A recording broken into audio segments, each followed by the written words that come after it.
So, because I'm based there. I'm just going to do this really quickly, and because I'm going to talk more about staffing when we get into the staffing part of the site letter, okay? Basically what happened about 5 years ago, the company did an analysis and determined by numbers, purely, that, that they recommended closing down the LAX downtown. And so the process started moving forward to do so. At the time, of course, Mark Dunkerley was our CEO. This base had been open since 1985, so there were families there, you know, that had 3 generations, you know, that were working out of there, and so, or that living out of there. So they said, okay, if you can give us an economic model that will meet us halfway at least, you know, we'll take a look at it. So it was really driven from the top, you know, because everybody, all the main counties below him certainly weren't in favor of this, of keeping us open. Anyway, so we reached a point where our biggest concession by far was that we gave up a body on our turns. Right now, if you do a turn out of Honolulu, you know, to LA or to Vegas, you're augmented and you have 9 bodies. We have 8. So we're able to capture to bring us back up to, you know, whole staffing for 6 months out of the year. The plane itself can hold anywhere from 300, this is total, first class and coach, 303 to 326 seats. All right? This is not the double decker that can hold 400 or whatever. I've seen fuzzy math out there, and I have no idea where those numbers come from. You can just Google it and find out that that's kind of like what it can hold. Anyway, so that's what we're looking at, 303 to 326, okay? The staffing is 10, all right? And that's up to 14 hours. And then if it's, so we have these breakouts. So if you wanted to go ER, what is the difference? ER means that you have a segment of your duty day that's at least 8 hours aloft, 8 hours in the air. So that's the difference between ER and the first line that doesn't have ER, okay? And then and then we broke it down to seats, because nobody knows what the seat's gonna be on this. The company doesn't know yet, all right? So we kind of box them in with these numbers, and so 315 or less, so that's a really low configuration. We would have 10 with the caveat that we would get an additional flight attendant with a crew load. Do you guys know what crew load is? That's the day before the flight. If your passenger count is in this case, at 80%, you get another flight attendant for the next day. Okay? Right now it's at 90, by the way, for the Airbus. So this is an improvement. Okay, it's a lower threshold to put on another flight attendant. Yeah, I guess that's 11 if you, you know, have was scheduled at 14 or 16. Now, if we go okay, let me put this in perspective because people want to know what's going on in the industry. Okay, clearly we don't have the pockets of United, American, and Delta. Nevertheless, it doesn't hurt to compare. So when United flies their flight to Singapore, they're flying it with 11, and it's a 16+ hour duty day, okay? American, and if they fly domestically in the US, like from, I think they're not using it for that anymore because the plane is just not built for that really. It's like I said, it's not the sweet spot. But when they're flying it from, you know, coast to coast, they were staffing it with 7. American likewise. And they have 2 classes of service on that. So it's going to be the same as this, or 2. The Singapore one does have 3 classes of service. So, and that's the one with the 11 at 16 hours plus duty day. I'm not trying to think. Norwegian Airlines is one of the biggest, if not the biggest, flyers of the 787-9, and they staff it with 8. And they staff it long range with 8. Okay, let's go to the next slide. That's a standard crew. And then the next slide is the augmented crew.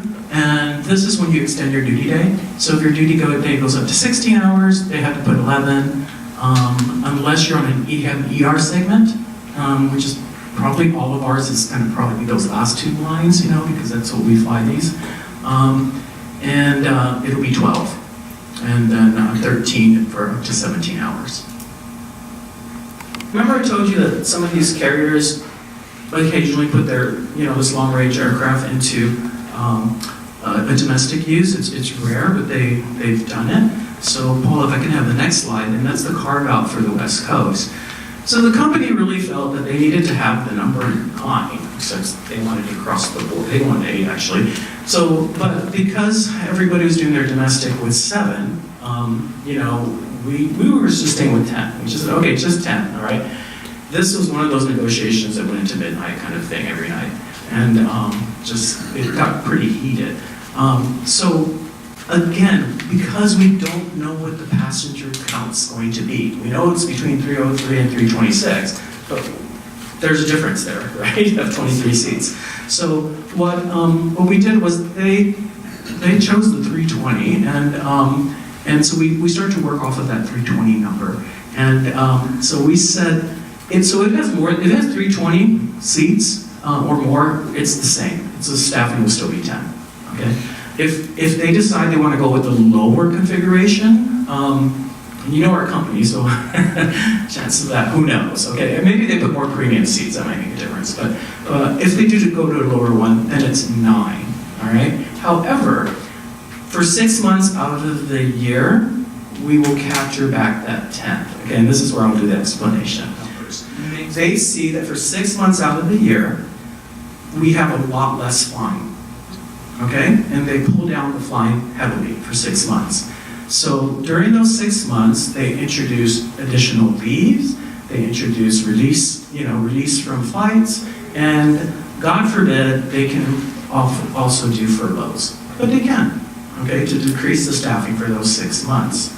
So instead, and they're carrying those bodies regardless of which of those 3 options they use that I mentioned. So why not just use the body then? Instead of furloughing them or offering them leaves, just use the body. You have the body there. And so they agreed. So yes, these are our slow months. And yes, the service doesn't increase or decrease. So it makes no sense, but it was a way to get our foot in the door, to get something. And to be quite frank with you, I would be very surprised if this plane was used to go to the West Coast. It just doesn't make sense. The economics of this aircraft doesn't really speak to it. So we had a lot of angst on this, but really we need to focus on where this plane is going. And this plane is going to those, if you want to go back to that previous slide, the previous 2 slides, it's really about the standard staffing, the one before that. It's really about this. This is where all the flying is going to be, okay? So, so basically that's how we came up with our number. I think the other thing that is really quite remarkable that wasn't mentioned earlier is that we have the ability to do this. Other airlines just buy the aircraft and then they tell you how many workers they want on board that plane. We are pretty much the only flight attendant airline union that has a provision that requires the company to come and talk to us. Okay? Most companies will have it for pilots, but nobody has it for flight attendants. So by having this caveat, we're able to lock down something. American, United both started their 787s or ran them with 6 or 7, I think, in the beginning, and just ran them until they figured out they couldn't even deliver the service. And then they started ramping up, at their will, the amount of staff that's required. So by having some kind of a lock-in into staffing, all those other provisions also lock in. You're understaffed now, hey, you want to fly with 7? Okay, because it's an FAR minimum, they're on the hook for 3 understaffing, and that's a lot of money.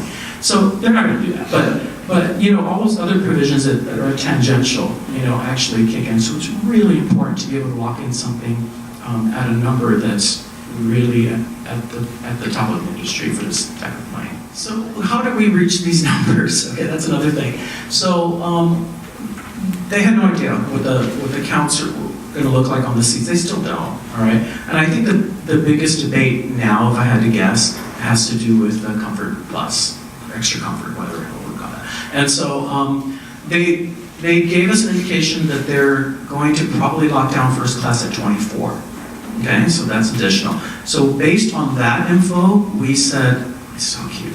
Well, we said, that you need to have 3 up front. You just have to have 3 up front. So now the conversation would be about the service in the back. All right, so that's how the arguments that we had, you can't just look at it as a whole, okay? How many seats there are, and, divide it by the number of flight attendants. You have to divide it really by cabin, just because of the workload. And this, again, is only about the 787. The reason I keep coming back to that is because we are keenly aware of how bad it is on the NEO. Thank you. Okay, and I need to speak to that, okay? That's in section 6. We're dealing with that in our regular negotiations. We're able to come back to regular negotiations this past Monday after being sidetracked by this thing. So, yeah, we hope to have something for that. But this, I can understand the angst, you put it out there and then they design this service and it's unworkable or it's very difficult. And so yeah, we're aware of that. So it's the big elephant that no one's talking about here. So I'll just throw it out. Yeah. It's the one maybe positive that came out of having to stop this contract negotiation for this is that in getting gains like the premium pay and the load, crew load. That 8% is good. Right. I mean, once you get gains like that for this aircraft, why not for everything else, right? That it's less of a battle. It's less of a hurdle. Like halfway over the hurdle kind of thing. Not as high. It's high.